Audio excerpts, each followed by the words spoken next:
Hello everyone, welcome to लोनियाल classes. कैसे हैं आप सब लोग स्टूडेंट्स? जैसा कि आपको पता है, हमारा हिस्ट्री का चैप्टर नेशनलिज्म इन इंडिया चल रहा है। आज के इस वीडियो में हम इसका लास्ट टॉपिक डिस्कस करने वाले हैं। इस चैप्टर के अगर आप पहले के वीडियोस देखना चाहते हैं तो उसके लिए आपको इसकी प्लेलिस्ट में जाना होगा, जिसका लिंक आपको नीचे डिस्क्रिप्शन बॉक्स में मिल जाएगा। तो चलिए स्टार्ट करते हैं आज का टॉपिक। आज का हमारा टॉपिक है the sense of collective belonging. अब हम डिस्कस करेंगे the sense of collective belonging, जो इस चैप्टर का लास्ट टॉपिक है। जैसा कि हमारे चैप्टर का नाम है नेशनलिज्म इन इंडिया, और इस चैप्टर में हम डिस्कस कर रहे हैं कि इंडिया में लोगों के मन में किस तरीके से नेशनलिज्म की फीलिंग क्रिएट हुई। नेशनलिज्म का मतलब होता है कि लोगों के दिलों में अपनी कंट्री के लिए बिलोंगिंगनेस की या अपनेपन की फीलिंग का क्रिएट होना, जिसमें लोग ऐसा समझे कि वह एक सेम कंट्री के सिटीजन हैं और उन सबके मन में अपनी कंट्री के लिए रेस्पेक्ट की फीलिंग क्रिएट हो जाए, बिलोंगिंगनेस की फीलिंग क्रिएट हो जाए या अपनेपन की फीलिंग क्रिएट हो जाए। और इसी फीलिंग को क्रिएट करने के लिए महात्मा गांधी ने इंडिया में डिफरेंट मूवमेंट किए, जिसमें हमने पढ़ा satyagraha, non cooperation, civil disobedience movement. तो इन सब मूवमेंट के थ्रू गांधी जी क्या करना चाहते थे? गांधी जी हम इंडियंस को यूनाइट करना चाहते थे, चाहे हम किसी भी सोशल ग्रुप के हों, लैंग्वेज के हों या रिलीजन के हों। वह हमें इन सब मूवमेंट के थ्रू एक साथ लाकर ब्रिटिशर्स के अगेंस्ट मूवमेंट कर रहे थे। लेकिन इंडियंस के मन में नेशनलिज्म की फीलिंग क्रिएट करने में केवल यह नेशनल मूवमेंट ही रिस्पॉन्सिबल नहीं थे, उसके लिए अदर कल्चरल प्रोसेस भी यूज़ की गई। मीन्स अदर मेथड से भी लोगों के मन में नेशनलिज्म की या कलेक्टिव बिलोंगिंगनेस की फीलिंग क्रिएट करने के लिए अदर्स मेथड का भी यूज़ किया गया। तो आज के इस टॉपिक में हम यह डिस्कस करेंगे कि नेशनल मूवमेंट के अलावा ऐसे कौन से मेथड थे जिनकी वजह से हम इंडियंस में अपने नेशन के लिए कलेक्टिव बिलोंगिंगनेस की फीलिंग क्रिएट हुई। तो चलिए स्टार्ट करते हैं आज का टॉपिक। आज का ये टॉपिक मोस्ट इम्पॉर्टेंट है। इस टॉपिक से रिलेटेड एग्जाम में बहुत से क्वेश्चन आते हैं। इसमें 2 टाइप के क्वेश्चंस आपकी स्क्रीन पर दिखाई दे रहे होंगे, जिसमें फर्स्ट क्वेश्चन है explain the major factors which promoted the sense of nationalism in the Indians, और history and fiction, folklore and songs, popular prints and symbols all played a part in the making of nationalism in India. Explain. यह 2 lines आपकी book की ही 2 lines हैं, और इस statement के through आपको justify करना है कि किस तरीके से हिस्ट्री, फिक्शन, फॉकलोर और सिंबल्स की हेल्प से इंडियंस के मन में नेशनलिज्म की फीलिंग क्रिएट की गई। यस, यही ऐसे कुछ फैक्टर्स थे जिसकी वजह से इंडियंस में नेशनलिज्म की फीलिंग क्रिएट की गई, और इन्हीं टॉपिक्स को हमें 1 बाय 1 डिस्कस करना है आज के वीडियो में। तो इस तरीके से अब आपको क्लियर हो गया होगा कि इंडियंस के मन में नेशनलिज्म की फीलिंग क्रिएट करने की जो फैक्टर्स हैं वह हमें इस टॉपिक में डिस्कस करने हैं। तो इसमें सबसे पहला फैक्टर तो था यूनाइटेड स्ट्रगल। सबसे पहले हमारे इंडियंस लीडर्स ने जो डिफरेंट नेशनल मूवमेंट स्टार्ट किए, जिसमें satyagraha, non cooperation movement, civil disobedience movement, यह ऐसे नेशनल मूवमेंट थे जिनके थ्रू हमारे इंडियंस के मन में नेशनलिज्म की फीलिंग क्रिएट हुई, और उस फीलिंग की वजह से हम सोशल ग्रुप्स जो हैं वह यूनाइट हुए और ब्रिटिशर्स के अगेंस्ट हमने मूवमेंट स्टार्ट किए।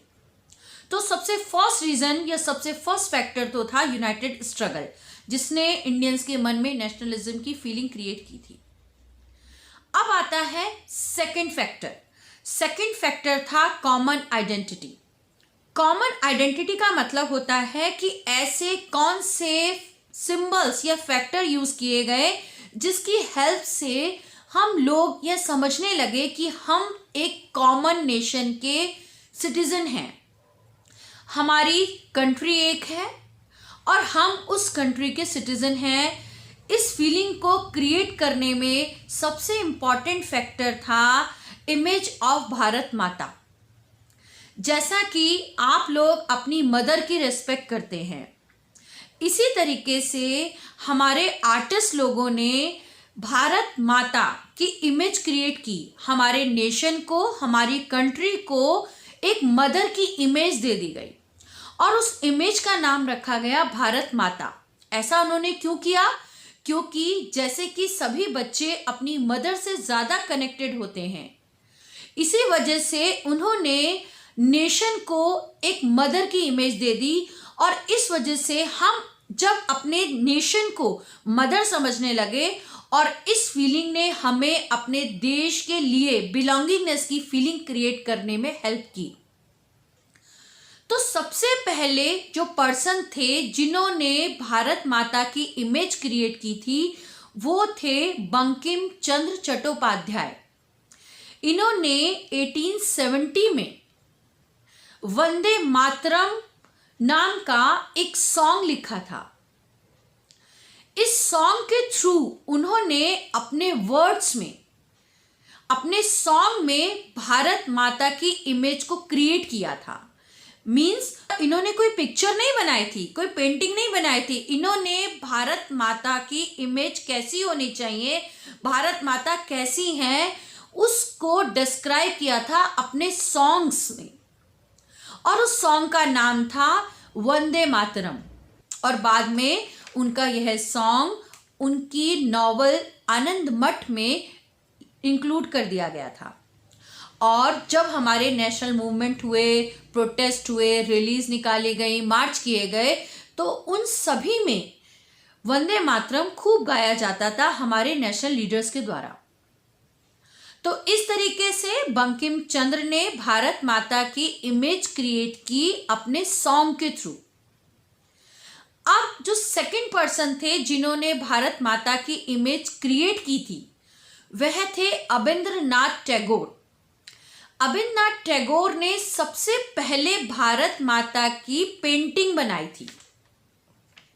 तो यहां आपको डिफरेंस समझ में आ रहा होगा कि बंकिम चंद्र चट्टोपाध्याय ने भारत माता की इमेज क्रिएट की थी एक सॉन्ग के थ्रू, जबकि अबिंद्रनाथ टैगोर ने भारत माता की इमेज या पिक्चर बनाई थी एक पेंटिंग बनाकर। और उसके बाद डिफरेंट आर्टिस्ट ने डिफरेंट तरीके से भारत माता की पेंटिंग बनाई। जैसे कि आपने अपने फर्स्ट चैप्टर में देखा था कि फ्रांस के लोगों ने मैरियाने की पिक्चर बनाई थी और जर्मनी के लोगों ने जर्मेनिया की पिक्चर क्रिएट की थी। तो इस तरीके से उन सब ने भी अपने देश को कंपेयर किया था मदर से। उसी तरीके से हमारे आर्टिस्ट ने भी हमारे नेशन को एक इमेज दी और उस इमेज का नाम रखा गया भारत माता। थर्ड जो फैक्टर था जिसने हमारे मन में नेशनलिज्म की फीलिंग क्रिएट की वह था क्रिएशन ऑफ फ्लैग। हमारे इन नेशनल मूवमेंट्स में ऐसे बहुत से सिंबल्स का भी यूज किया गया जिसने हमारे मन में नेशनलिज्म की फीलिंग क्रिएट की और वह सिंबल था फ्लैग। इंडिया में नेशनल लीडर्स ने सबसे पहले जो फ्लैग बनाया था वह फ्लैग था ट्राई कलर्स का और उस फ्लैग में 3 कलर्स थे जिसमें रेड, ग्रीन एंड येलो। और इस फ्लैग में 8 लोटस थे जो उस समय की 8 प्रोविंसेस को शो कर रहे थे। मीन्स ब्रिटिश काल में या ब्रिटिश इरा में हमारे इंडिया में केवल 8 ही स्टेट हुआ करते थे और इन स्टेट को डिस्क्राइब करने के लिए उस मैप में 8 लोटस थे। इसके अलावा इस मैप में क्रीसेंट मून था जो हिंदू और मुस्लिम्स को रिप्रेजेंट कर रहा था। इसके बाद 1921 में गांधी जी ने भी एक स्वराज फ्लैग बनाया था। यह फ्लैग भी 3 कलर का ही था, बस इस फ्लैग में कलर कुछ डिफरेंट थे। गांधी जी ने जो फ्लैग बनाया था उसका कलर था रेड, ग्रीन एंड वाइट, जबकि पहले वाला जो फ्लैग था उसका कलर था रेड, ग्रीन एंड येलो। और गांधी जी के इस फ्लैग में सेंटर में स्पिनिंग व्हील, जिसे हम चरखा कहते हैं, वो भी था। यह स्पिनिंग व्हील सेल्फ हेल्प को रिप्रेजेंट कर रहा था। तो इस तरीके से गांधी जी के द्वारा जो भी नेशनल मूवमेंट स्टार्ट किए गए, रैलीज निकाली गई, मार्च किए गए, उसमें भी वंदे मातरम सॉन्ग के साथ साथ लोग हाथों में इस फ्लैग को लेकर घूमते थे। तो इस तरह से भी लोगों के मन में सिंबल्स का यूज करके नेशनलिज्म की फीलिंग क्रिएट करी। यह फ्लैग जो है इंडिया का एक सिंबल बन गया। इसके अलावा जो नेक्स्ट फैक्टर था जिसने लोगों के मन में नेशनलिज्म की फीलिंग क्रिएट की, वह था revival of Indian folklore. Actually जैसा कि आपने कभी एक्सपीरियंस भी किया होगा कि हमारे विलेज में या आपके घर में जो ओल्ड पर्सन है, आपकी दादी, नानी या और भी आपके फैमिली में जो ओल्ड पर्सन होंगे, वो डिफरेंट टाइप के अपनी लैंग्वेज में कुछ सॉन्ग गाते हैं जब आपके घर में कोई फेस्टिवल या त्यौहार वगैरह होता है, और यह आपने सुना भी होगा। और इसके अलावा आपने कई बार अपने ग्रैंड पेरेंट्स से कुछ कहानियां भी सुनी होंगी। तो ये सब कहानियां और ये सब सॉन्ग्स जो हैं, इन्हें कहा जाता था इंडियन फॉकलोर्स या फॉक सॉन्ग्स, जो पुराने जमाने से ही हमारे इंडिया में गाए और सुनाए जाते थे। इन गानों को सुनाने के लिए कुछ पोएट होते थे जिन्हें कहा जाता था बार्ड्स। बार्ड्स वंडरिंग पोएट होते थे। मतलब ये जो पोएट होते थे जो फॉकलोर और फॉक सॉन्ग गाते थे, वो अक्सर एक विलेज से दूसरे विलेज में जाते थे और गाकर डिफरेंट स्टोरीज और सॉन्ग को सुनाया करते थे। और इन फॉकलोर्स एंड फॉक सॉन्ग्स में हमारे इंडियन कल्चर की झलक दिखाई देती थी। तो हमारे कुछ आर्टिस्ट, जिसमें बंगाल के थे रविन्द्रनाथ टैगोर और मद्रास की थी नतीसा शास्त्री, इन्होंने इन सभी फॉकलोर्स और फॉक सॉन्ग्स को कलेक्ट करना शुरू कर दिया। और कलेक्ट करने के बाद उन्होंने कई वॉल्यूम्स में अपनी जो कलेक्शन है इन सॉन्ग्स एंड फॉकलोर्स का, उसको प्रिंट कराया। और प्रिंट कराने के बाद है उन्होंने डिफरेंट पीपल में इसको डिस्ट्रीब्यूट किया। उनका यह कहना था कि हमारा जो ओल्ड कल्चर है, जिसको हम डे बाय डे भूलते जा रहे हैं, वह कल्चर, वह हमारे ट्रेडिशंस, वो सब हमें जो में इन सॉन्ग्स और फॉकटेल्स में दिखाई देते हैं। इसीलिए इनका कलेक्शन होना भी बहुत ज़रूरी है। और कलेक्शन को पढ़ने के बाद हमें हमेशा ही अपना जो पुराना कल्चर है, जो ट्रेडिशन है, वो याद रहेगा।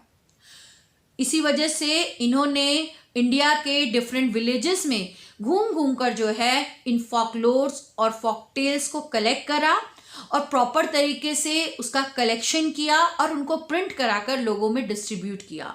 और इस तरीके से उन्होंने इंडियंस को अपने पुराने कल्चर और ट्रेडिशन के बारे में जानकारी दी, जो ब्रिटिश गवर्नमेंट हमेशा के लिए ख़त्म करना चाहती थी। तो ये भी एक तरीका था हमारे आर्टिस्ट का हमारी इंडियन कल्चर और ट्रेडिशन को सिक्योर करने का, प्रिजर्व करने का। नेक्स्ट फैक्टर जो इंडियंस के मन में नेशनलिज्म की फीलिंग क्रिएट करने का था, वह था री इंटरप्रिटेशन ऑफ हिस्ट्री। जैसा कि आपको पता है कि उस समय ब्रिटिश गवर्नमेंट ने हमारे इंडिया को अपनी कॉलोनी बना लिया था और इंडिया उनकी कॉलोनी थी। और यह ब्रिटिशर्स केवल हमारी इकोनॉमी पर ही कंट्रोल नहीं करना चाहते थे, बल्कि वो हमारी हिस्ट्री, हमारे कल्चर, हमारे ट्रेडिशन को ही डिस्ट्रॉय कर देना चाहते थे। उन्होंने हमारी पुरानी हिस्ट्री को इस तरीके से एक्सप्लेन करने की कोशिश की जिसमें यह दिखाया गया कि हम इंडियंस जो हैं वो बैकवर्ड हैं, हमारे अंदर इतनी कैपेबिलिटी नहीं है कि हम अपनी कंट्री को कंट्रोल कर सके। और इस वजह से हम लोगों को उन्होंने इनएफिशिएंट डिक्लेयर करने की कोशिश की। तो इसके बाद जब हमारे इंडियन लीडर्स ने इनके अगेंस्ट मूवमेंट स्टार्ट किए तो उन्होंने हमारी हिस्ट्री को रीइंटरप्रेट किया। मतलब हमारे जो पुराने हिस्टोरिकल लिटरेचर से रिलेटेड, साइंस से रिलेटेड, मैथ से रिलेटेड, आर्ट से रिलेटेड जितने भी अचीवमेंट्स थे, उन अचीवमेंट्स को दोबारा से लोगों को दिखाया, उनके बारे में लिखना शुरू किया और इंडियंस को यह बताने की कोशिश की कि हमारी हिस्ट्री तो बहुत ज़्यादा रिच है। हमारे जो पूर्वज थे, हमारे जो एंसेस्टर्स थे, उनकी इतनी बड़ी बड़ी अचीवमेंट्स हैं जिन्हें किसी और कंट्री के लोगों से कंपेयर ही नहीं किया जा सकता है। तो इस तरीके से हमारी हिस्ट्री को दोबारा से पढ़ा गया, लोगों को सुनाया गया, लोगों को समझाया गया और इस तरीके से यह कोशिश की गई कि हमारे इंडियंस में, हमारे नेशन के लिए एक प्राइड की फीलिंग क्रिएट हो जाए। और जब प्राइड की फीलिंग क्रिएट हो जाएगी तो हम अपने नेशन पर गर्व करने लगेंगे, प्राउड फील करने लगेंगे। और इसी वजह से हमारे जो नेशनलिस्ट लीडर थे, उन्होंने हमारी हिस्ट्री की अचीवमेंट से रिलेटेड डिफरेंट आर्टिकल्स को पेपर में, मैगजीन में और गानों के थ्रू, सॉन्ग्स के थ्रू, फॉकलोर्स के थ्रू, थिएटर के थ्रू समझाने की कोशिश की और हमारे इंडियंस के मन में अपने देश के लिए नेशनलिज्म की फीलिंग क्रिएट करने की कोशिश की। तो इस तरीके से अब आपको समझ में आ गया होगा कि डिफरेंट स्ट्रगल के थ्रू, भारत माता की इमेज के थ्रू, फॉकलोर्स का कलेक्शन करके, डिफरेंट नेशनल सिंबल्स का यूज करके जिसमें फ्लैग था, और हमारी हिस्ट्री को रीइंटरप्रेट करके इंडियंस के मन में नेशनलिज्म की फीलिंग क्रिएट करने की कोशिश की गई। और इस कोशिश में हमारे लीडर्स जो हैं वो कामयाब भी हुए। अब हम पढ़ लेते हैं इस चैप्टर का कंक्लूजन कि फाइनली हमने इस चैप्टर में पढ़ा क्या। तो जैसा कि आपने इस चैप्टर में देखा कि कॉलोनियल गवर्नमेंट के अगेंस्ट जो नाराजगी थी, उस नाराजगी ने डिफरेंट सोशल ग्रुप्स और क्लास को यूनाइट कर दिया और यही यूनिटी फर्स्ट 20th सेंचुरी में एक फ्रीडम मूवमेंट में कन्वर्ट हो गई और इस मूवमेंट की वजह से इंडिया को इंडिपेंडेंस मिली। जैसा कि आपको पता है, यह मूवमेंट महात्मा गांधी जैसे डिफरेंट लीडर्स की लीडरशिप में हुआ था और इन लीडर्स ने हमेशा यही कोशिश की थी कि डिफरेंट क्लास और डिफरेंट ग्रुप को एक साथ लाया जाए, उनके बीच में जो भी डिफरेंसेस हैं उन्हें दूर किया जाए। जैसा कि आपने इस चैप्टर में देखा कि स्टार्टिंग में different social group and class के लिए फ्रीडम का मतलब ही डिफरेंट था।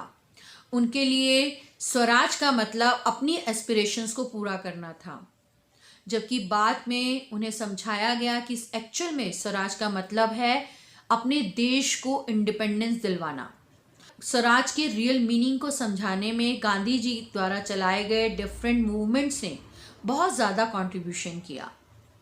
फाइनली गांधी जी की लीडरशिप में यह कोशिश की गई कि सभी क्लासेस एंड ग्रुप की जो डिफरेंसेस हैं, जो प्रॉब्लम्स हैं, उनका सॉल्यूशन निकाला जाए। किस तरह से कि जिससे किसी को भी ऐसा ना लगे कि उनको रिप्रेस किया जा रहा है। ये था इस चैप्टर का लास्ट टॉपिक।